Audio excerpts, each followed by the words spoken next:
Hello friends, welcome to the my YouTube channel. जैसा कि आप लोग सब जानते होंगे कि 30 सितंबर को कल यूटेट के पेपर हुए थे, पेपर फर्स्ट और पेपर सेकेंड। आज जो है मैं पेपर जो फर्स्ट का जो मैथ्स वाला पोर्शन है वो करवाऊंगी। पूरा जो है सॉल्यूशन करवाऊंगी मैं, ठीक, ताकि आपके जो माइंड में कोई डाउट ना रहे। अगर आपको जो पेपर सेकेंड का मैथ्स और साइंस देखना है तो मैंने वो डाल दिए हैं, तो आप उन्हें भी देख सकते हैं। तो पहला क्वेश्चन है, n के विषम पूर्णांक होने पर निम्नवत संख्याओं में कौन एक सम पूर्णांक है, ये पूछ रखा है। तो n क्या है, एक विषम पूर्णांक है। जैसे कि हमको दे रखा है कि n क्या है, एक विषम संख्या है। तो n का मान में जैसे n इक्वल टू क्या रखूं, 1 रखूं, तो मान क्या आएगा ये हमको देखना है। 3 इंटू 1 माइनस 8 करूँ तो 3 माइनस 8 यानी कि -5 आ गया, तो विषम संख्या आ गई। लेकिन हमको क्या देखनी है, सम संख्या देख ली है। तो 3n स्क्वायर प्लस 4 करूँ तो 1 का स्क्वायर कितना हो जाएगा, 1 ही हो जाएगा। तो 3 प्लस 4 कितना हो जाएगा, 7 हो जाएगा। ये भी विषम संख्या निकल गई। अगर हम थर्ड वाले में रखें, थर्ड वाले में 3 इंटू 1 का स्क्वायर 1 ही हो गया, प्लस यहाँ पे प्लस है, प्लस 5 हो गया, तो 8 आ गया, यानी कि सम आ गया। तो ऑप्शन नंबर सी क्या हो जाएगा, इसका सही आंसर हो जाएगा। अगला है, प्राथमिक स्तर पर गणित की पहेलियां मदद करती हैं। तो ये इसका जो सही आंसर है ऑप्शन बी है, समस्या सुलझाने के कौशलों को प्रोत्साहित करने में, ठीक। अगला है, निम्नलिखित में से गणित में उपलब्धि कम होने का कारण क्या है। तो इसमें थोड़ा सा डाउट है। वैसे इसमें थोड़ा एक देर का है कि जेंडर डिफरेंस दिया होता है तब तो वो ऑप्शन सही होता, लेकिन इसमें सिर्फ क्या दे रखा है, जेंडर दे रखा है। जेंडर अगर जेंडर यानी कि लड़की है और एक लड़का है, तो ऐसा नहीं हो सकता कि लड़की को कम मैथ्स आती हो, लड़के को ज़्यादा मैथ्स आती हो। तो लिंग का इसमें कोई भी रोल नहीं है। तो मेरे हिसाब से इसका आंसर बी होना चाहिए कि सामाजिक सांस्कृतिक पृष्ठभूमि होना चाहिए। इसको आप थोड़ा सा चेक कर लीजिएगा। अगला क्वेश्चन है, प्राथमिक अवस्था में गणित में रचनात्मक मूल्यांकन में अंतर्निहित है। तो पहला है, अधिगम में असंगति को और शिक्षण में कमियों को पहचानना। दूसरा है, सामान्य त्रुटियों को पहचानना। तीसरा है, क्रिया प्रणाली के ज्ञान और विश्लेषणात्मक प्रतिभाओं की परीक्षा। चौथा है, विद्यार्थियों ग्रेड और रैंक की स्थिति। तो मेरे हिसाब से इसका आंसर होना चाहिए ऑप्शन ए। तो अधिगम में असंगति को और शिक्षण में कमियों को हमको क्या करना चाहिए, पहचानना चाहिए, ठीक। अगला क्वेश्चन है, प्रथम 15 पूर्ण संख्याओं का औसत होगा। तो प्रथम पूर्ण संख्याओं का औसत पूछा है।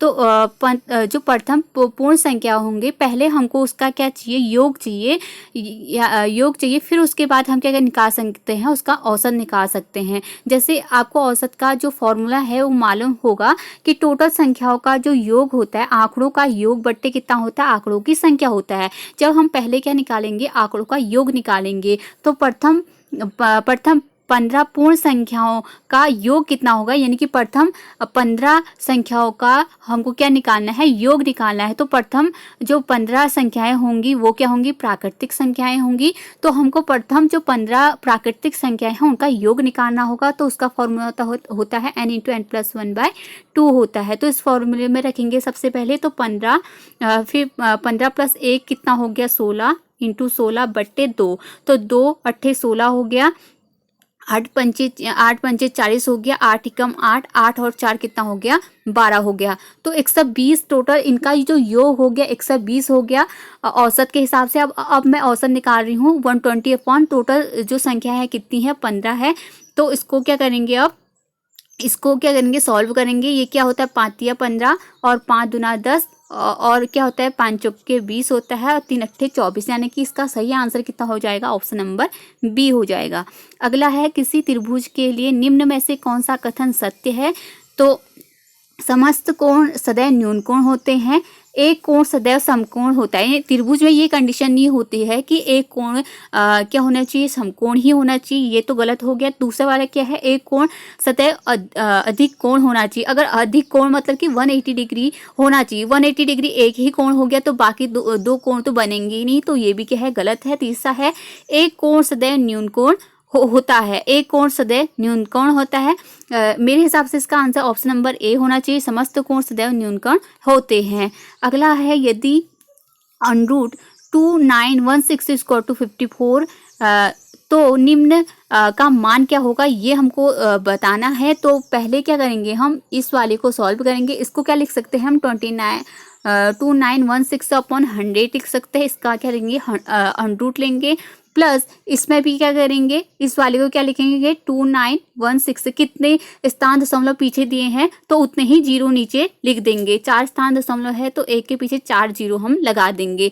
ठीक, तो पहले वाले को क्या लिखा 2916 अपॉन क्या लिखा हमने 100 लिखा का अंडरूट, प्लस कितना होगा 2916 अपॉन 4 स्थान दशमलव है तो 4 जीरो बढ़ाएंगे। तीसरे वाले में क्या है, कितने स्थान दशमलव है, 6 स्थान दशमलव है तो 6 जीरो क्या करेंगे बढ़ा देंगे। अब इनका क्या लेना है, अंडरूट देना है। ऊपर वाले का तो अंडरूट हमको दिया ही है 54 है।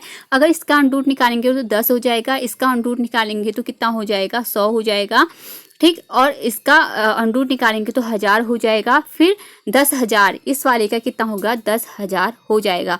तो पहले वाले का कितना आ रहा है 54 अपॉन 10 आ रहा है, दूसरा आ रहा है 54 अपॉन 100, तीसरा आ जाएगा 54 अपॉन कितना 1000। ठीक, चौथा वाला 54 अपॉन 10,000। ठीक, इसका एलसीएम, इसको सारे को जोड़ेंगे तो एलसीएम कितना हो जाएगा इसका 10,000 आ जाएगा। ठीक, तो इसको क्या लिखेंगे 10,000, ऊपर कितना आएगा, ऊपर सॉल्व करेंगे तो ऊपर आ जाएगा 54 000 प्लस 54 00 प्लस 54 0 प्लस 54 आ जाएगा। तो इसको सभी को जोड़ के बट्टे क्या करना है हमको 1000 करना है। तो ऊपर वाले को अगर हम सभी को जोड़ते हैं तो 59994 आता है, अपॉन कितना है 10,000 है। तो चार नीचे 4 जीरो है तो ऊपर हमको 4 स्थान दशमलव लगाने होंगे अगर हमको दशमलव में लिखना है। तो अगर हम 4 स्थान दशमलव ले आए 1 2 3 4 तो यहाँ पे कुछ दशमलव होगा, तो ये इसका सही आंसर हो जाएगा ऑप्शन नंबर सी। ठीक, अगला है, एक आयत को 37 रूप से 2 बराबर भागों में बांटा जाता है। ऊपर वाले भाग को पुनः 3 बराबर भागों में बांटा जाता है और निचले वाले भाग को 4 बराबर भागों में बांटा जाता है। तो मूल आयत का कितना क्षेत्रफल, कितना भाग छायांकित है। मैंने इसको कोशिश की बनाने की, वैसे ही नहीं बन रहा है। अगर हम इसको क्या करेंगे, इसके क्षेत्रफल के हिसाब से सॉल्व करेंगे तब इसमें आंसर 7/12 आ रहा है। ठीक, तो इसको आप एक बार करेक्ट कर लीजिएगा। तो इसका आंसर 7/12 होना चाहिए। ये क्षेत्रफल के हिसाब से आ रहा है, वैसे इसको बना के नहीं आ रहा है तो देख लीजिएगा। ठीक, अगला है 4 की पावर 61 प्लस 4 की पावर 62 प्लस 4 की पावर 63 प्लस 4 की पावर 64 किससे विभाज्य है। तो इसको हम सॉल्व करेंगे। अगर मैं क्या लूँ 4 की पावर 61 कॉमन लूँ तो अंदर कितना बचेगा 1, और यहाँ पे 4 की पावर 2, यहाँ पे 4 की पावर यहाँ पर 4 की पावर 1, यहाँ पर 4 की पावर 2 और यहाँ पे 4 प्लस 4 की पावर 3 बचेगा। अब हमको अंदर वाले को सॉल्व करना है तो 1 प्लस 4 एकम 4 हो गया, प्लस 4 चौको 16 हो गया।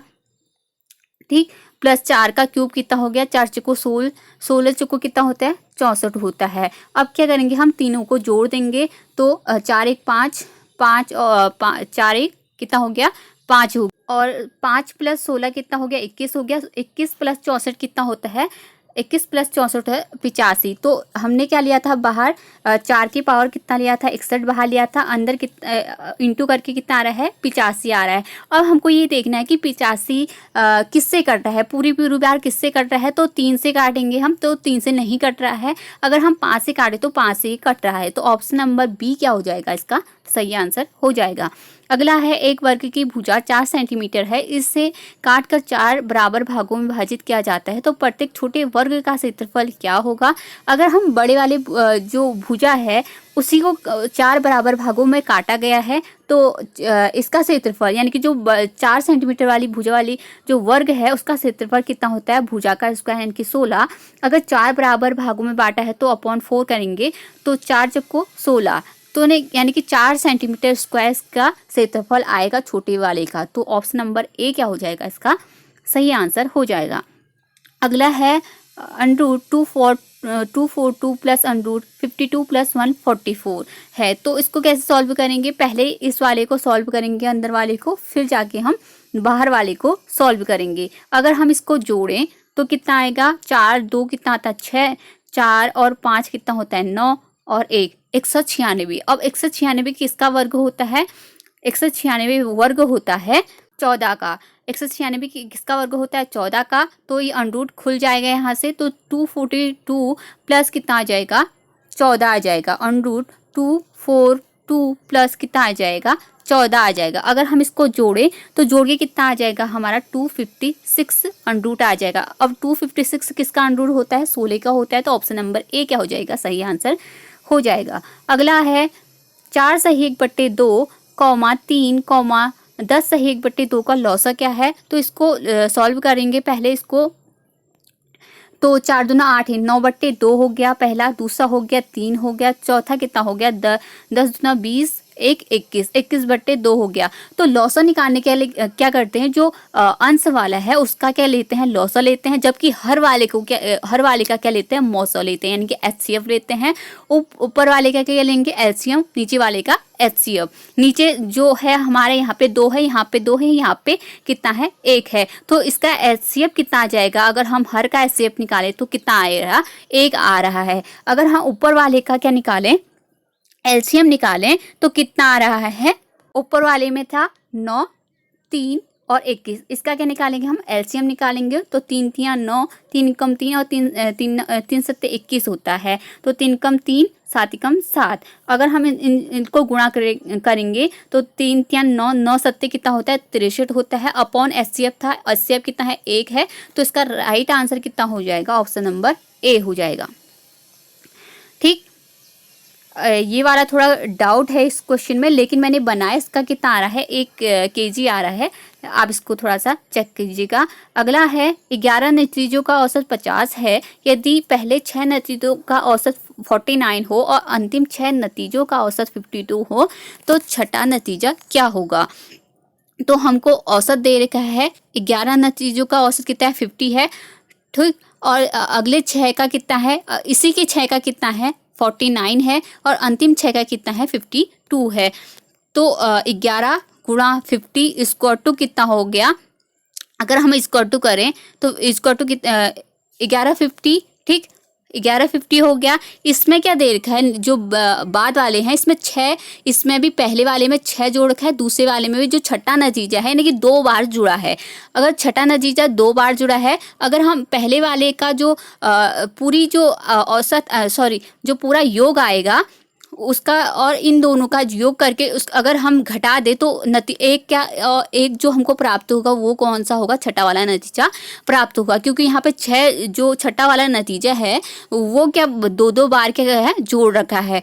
11 गुणा 50 कितना हो जाएगा 0 यानी कि 550। अगर हम ऊपर वाले को इस वाले को सॉल्व करेंगे तो इसका योग टोटल कितना हो जाएगा 550 हो जाएगा। अगर 6 गुणा 49 है, इसी का है, ये कोई डिफरेंट नहीं है, इसी का है। अगर 6 गुणा 49 करते हैं तो कितना आता है, तो ये आता है 294, इसको टू 294 है। अगर अंतिम 6 नतीजों का औसत 52 है तो टोटल नतीजे कितने आ जाए, टोटल योग कितना आ जाएगा इसका, ये आ जाएगा 312। जबकि इसमें पहले वाले में भी छठा नतीजा जुड़ा है, दूसरे वाले में भी छठा नतीजा जुड़ा है। इसको हम जोड़ेंगे टोटल कितना आ जाएगा, ये 606 आता है। इसका जोड़ के कितना आ रहा है 606 आ रहा है।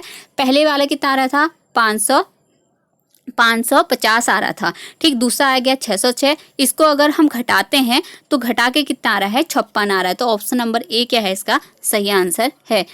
अगला है एक रेलगाड़ी देहरादून से 30 सितंबर 2022 को 16:30 बजे प्रस्थान करती है और अपने गंतव्य पर 2 अक्टूबर 2022 को 8:45 पर पहुंचती है। इस यात्रा में कुल समय कितना लगा ये हमको बता रखा है। तो इसका राइट आंसर क्या है, ऑप्शन नंबर डी है, यानी 40 घंटे और 15 मिनट। वैसे इसमें टाइमिंग देनी चाहिए थी, इसमें टाइमिंग नहीं दे रखी है कि इसने सुबह प्रस्थान किया है कि शाम को किया। अगर हम इस वाले को क्या माने, शाम को माने और इस वाले को सुबह माने, तब इसका जो राइट आंसर आ रहा है वो 40 घंटे 15 मिनट आ रहा है। अगला क्वेश्चन है 10 वस्तुओं का क्रय मूल्य 9 वस्तुओं के विक्रय मूल्य के बराबर है, तो लाभ प्रतिशत बताइए। तो इसको करते हैं 10 का जो CP है इसको टू 9 के SP के बराबर है। तो CP अपॉन SP कितना आ जाएगा हमारा 9/10 आ जाएगा। CP अपॉन SP 9/10 आएगा। CP कितना आ गया हमारा 9 आ गया, यानी कि जितने में खरीदा वो 9 हो गया और जितने में बेचा 10 हो गया। लाभ कितने का हुआ, अगर बेचा 10 में है और खरीदा 9 में है तो 1 रुपये का क्या हुआ, लाभ हुआ। तो लाभ प्रतिशत निकालना है, तो लाभ प्रतिशत बराबर कितना होता है, लाभ गुणा 100/CP होता है, इनकी क्रय मूल्य होता है। लाभ 1 है, 100/CP कितना था 9 था। तो इसका राइट आंसर हो जाएगा ऑप्शन नंबर C। अगला है, एक रेलगाड़ी किसी खंबे को 15 सेकंड में पार कर लेती है तथा 100 मीटर लंबे प्लेटफॉर्म को 25 सेकंड में पार करती है, तो रेलगाड़ी की लंबाई कितनी है। तो इसको चाल बराबर कितना होता है, चाल बराबर डिस्टेंस अपॉन टाइम होता है। तो अगर ये खंबे को पार कर रही है तो इसमें क्या माना जाता है कि रेलगाड़ी ने अपनी ही लंबाई को क्या किया, पार किया। तो यहाँ पे जो D दिखाएगा वो किसकी लंबाई दिखाएगा, रेलगाड़ी की लंबाई को दिखाएगा। अगर हम इस फॉर्मूले में रखें, माना कि मैं क्या मानती हूँ कि रेलगाड़ी की लंबाई x है और समय कितना लिया, 15 लिया, तो चाल कितनी आ गई इसकी, x/15 आ गई। अब दूसरी कंडीशन क्या है, दूसरी कंडीशन में क्या दे रखा है, 100 मीटर लंबे प्लेटफॉर्म को 25 सेकंड में पार करती है। तो चाल इसकी क्या हो जाएगी, इसकी खुद की लंबाई प्लस इसने 100 मीटर तय किया बट्टे कितना आ जाएगा, टाइम 25। पहला कितना आ रहा था, चाल x/15 आ रहा था, दूसरी चाल इतनी आ, चाल क्या होगी, रेलगाड़ी की एक ही रेलगाड़ी है तो उनकी चाल क्या होनी चाहिए, बराबर होनी चाहिए। तो x/15 इक्वल टू x + 100/25 आना चाहिए। x/15 इक्वल टू x + 100/25 आना चाहिए। अब हम इसको क्या करेंगे, सॉल्व करेंगे, यहाँ से इसको यहाँ गुणा करेंगे और इसको यहाँ गुणा करेंगे। तो 25x इक्वल टू कितना आ जाएगा, 15x + 1500। ठीक, तो 25x कितना हो जाएगा, 25x इक्वल टू 15x + 1500। अगर हम इसको यहाँ लेके जाए तो कितना आ जाएगा, ये आ जाएगा 10x इक्वल टू कितना आ जाएगा, 1500। तो x इक्वल टू कितना आ रहा है, 150। तो जो हमने x जो माना था और रेलगाड़ी की लंबाई को माना था, तो ऑप्शन नंबर D क्या हो जाएगा, इसका राइट आंसर हो जाएगा। अगला है 3759 × 9573 के गुणनफल में दहाई अंक और इकाई अंक का योगफल कितना होगा। तो इसको क्या करना है, मल्टीप्लाई करना है हमको। तो मल्टीप्लाई करेंगे 3759 और 9573, 3 नम कितना होता है 27 और 2 बचा, 3 पंचे 15, 16 17, यहाँ पे 7 हुआ। ठीक, इंटू हम ज़्यादा नहीं करेंगे क्योंकि हमको इकाई और दहाई इकाई चाहिए। 7 नम में कितना होता है, 63 होता है। अगर हम इसको जोड़ें तो 70, यानी कि अगर 0 इकाई का अंक 7 हो गया, दहाई का अंक 0 हो गया, इसको जोड़ेंगे तो 7 आएगा। तो ऑप्शन नंबर A क्या हो जाएगा, इसका सही आंसर हो जाएगा। अगला क्वेश्चन है, यदि किसी आयत की लंबाई में 20% की कमी कर दी जाए तो उसकी चौड़ाई में कितने प्रतिशत की वृद्धि करने से क्षेत्रफल यथावत रहेगा। तो इसकी एक ट्रिक होती है, R अपॉन, यानी कि जितनी R कमी या वृद्धि हो उसको R मान लेते हैं। अगर कमी हो रही है तो 100 से माइनस करेंगे, इंटू क्या करेंगे, 100 करेंगे। तो R कितना है 20 और 100 में से R 20 गया तो 80, इंटू कितना हो गया, 100 हो गया। तो अब इसको क्या करेंगे, सॉल्व करेंगे। तो 0 से 0 कट गया, 2 चक्को 8 होता है, 2 पंचे 10 होता है, 5 4 पंचे 20 होता है, 5 बच्चा 25 होता है। तो 25% क्या आ जाएगा, इसका राइट आंसर आ जाएगा। अगला है, गणित से भयभीत होने और उसमें असफल होने के लिए निम्नलिखित में ऐसे किसी एक कारक नहीं माना जा सकता है। तो ऑप्शन नंबर C क्या है, इसका राइट आंसर है। अगला है, गणित में ज्यामिति के शिक्षण हेतु सबसे उपयुक्त शिक्षण विधि कौन सी है। तो वो होती है विश्लेषण विधि। ठीक, अगला है, 6 इकाई शिक्षण योजना में प्रयुक्त पदों का सही अनुक्रम क्या है। तो इसका राइट आंसर है ऑप्शन नंबर A। ठीक, अगला है यदि दो संख्याओं का योग तथा गुणनफल क्रमशः 5 तथा 36 हो तो उनके व्युत्क्रमों का योग क्या होगा। माना एक संख्या x है, दूसरी संख्या y है। अगर हम x का व्युत्क्रम और y का रेसिप्रोकल लें तो x का जो रेसिप्रोकल हो जाएगा 1/x और इसका कितना हो जाएगा 1/y। अगर हम इसको प्लस करें यानी कि योग करना है तो हमको क्या निकालना है, x + y/xy निकालना है। ठीक, तो x + y भी दे रखा है हमको 5 दे रखा है और x × y भी दे रखा है 36। तो इसका राइट आंसर 5/36 हो जाएगा, ऑप्शन नंबर सी। अगला है यदि दिए गए चित्र में OP पैरेलल RS और एंगल OPQ = 100 डिग्री तथा एंगल QRS = 140 डिग्री है तो PQR का मान कितना होगा। तो इसका जो राइट आंसर आ रहा है ऑप्शन नंबर बी यानी कि 60 डिग्री आ रहा है। अगला है 37.188 डिवाइडेड बाय 3.6 का मान क्या होगा। तो इसको सीधे सीधे सॉल्व हो जा रहा है तो इसका जो राइट आंसर आ रहा है ऑप्शन नंबर सी आ रहा है। अगला है मैं कौन सी संख्या हूँ, मैं 2 अंकों की सम संख्या हूँ, मैं 3, 4, 6 का सार्वगुणज हूँ, मेरे कुल 9 गुणनखंड है। तो वो संख्या जिसके 9 फैक्टर है वो संख्या कौन सी है ये हमको पूछा हुआ है। ठीक, अगर हम 36 के फैक्टर देखें तो कितने आता है, 1 हो गया इसका फैक्टर, पहला तो 1 हो गया, दूसरा 2 हो गया, तीसरा 3 भी होता है, चौथा 4 भी होता है, 6 भी होता है, 9 भी होता है और 12 भी होता है और 18 भी होता है और खुद 36 भी अपना एक फैक्टर होता है। तो इसका अगर हम गिनेंगे तो 9 आने चाहिए, 1 2 3 4 5 6 7 8 9 यानी कि 36 क्या हो जाएगा, इसका राइट आंसर होगा। ठीक, अगला है एक घन का पृष्ठीय क्षेत्रफल 1014 वर्ग सेंटीमीटर है तो इसका आयतन कितना होगा। हमको क्या दे रखा है, पृष्ठीय क्षेत्रफल दे रखा है घन का, तो घन का पृष्ठीय क्षेत्रफल होता है 6a² = 2 दे रखा है 1014। अगर हम इसको डिवाइड करें a² = 1014 अपॉन कितना आ जाएगा 6 आ जाएगा। अगर हम 6 से इसको डिवाइड करें तो कितना आ रहा है 169 आता है। तो a² = कितना आ गया 169 आ गया। अगर हम a = इसके यहाँ पर अंडर लेंगे 169 का तो कितना आ जाएगा 13 आ जाएगा। तो इसकी जो भुजा हो जाएगी वो कितने आ जाएगी 13 सेंटीमीटर आ जाएगी। घन का जो आयतन होता है वो होता है a³। अगर हम 13 का क्यूब निकालेंगे, अगर हम 13 का क्यूब निकालते हैं तो ऑप्शन नंबर ए क्या हो जाएगा, इसका राइट आंसर हो जाएगा।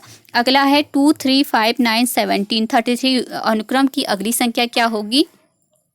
अगर हम इसको देखें तो 2 और 3 इसके बीच डिफरेंस कितना है 1, फिर कितना है 5 यानी कि 1 का दुगना दे रखा है यानी कि 2 जोड़ रखा है। 1 का हम दुगना करेंगे और 3 में क्या करेंगे जोड़ देंगे। फिर क्या दे रखा है 9 दे रखा है, अब क्या करेंगे 2 का दुगना और 5 में जोड़ देंगे, ये कितना आ गया 9 आ गया। ठीक, फिर से आगे देखा है 70 रेखा है, यहाँ पे कितना था 4 था। ठीक, आगे हम क्या करेंगे 4 का दुगना करेंगे और किस में जोड़ देंगे 9 में जोड़ देंगे, फिर कितना आ जाएगा 17 आ जाएगा। उसके बाद हम ऐसे प्रोसेस करते रहेंगे तो इसका राइट आंसर क्या आ रहा है, ऑप्शन नंबर ए 65 आ रहा है।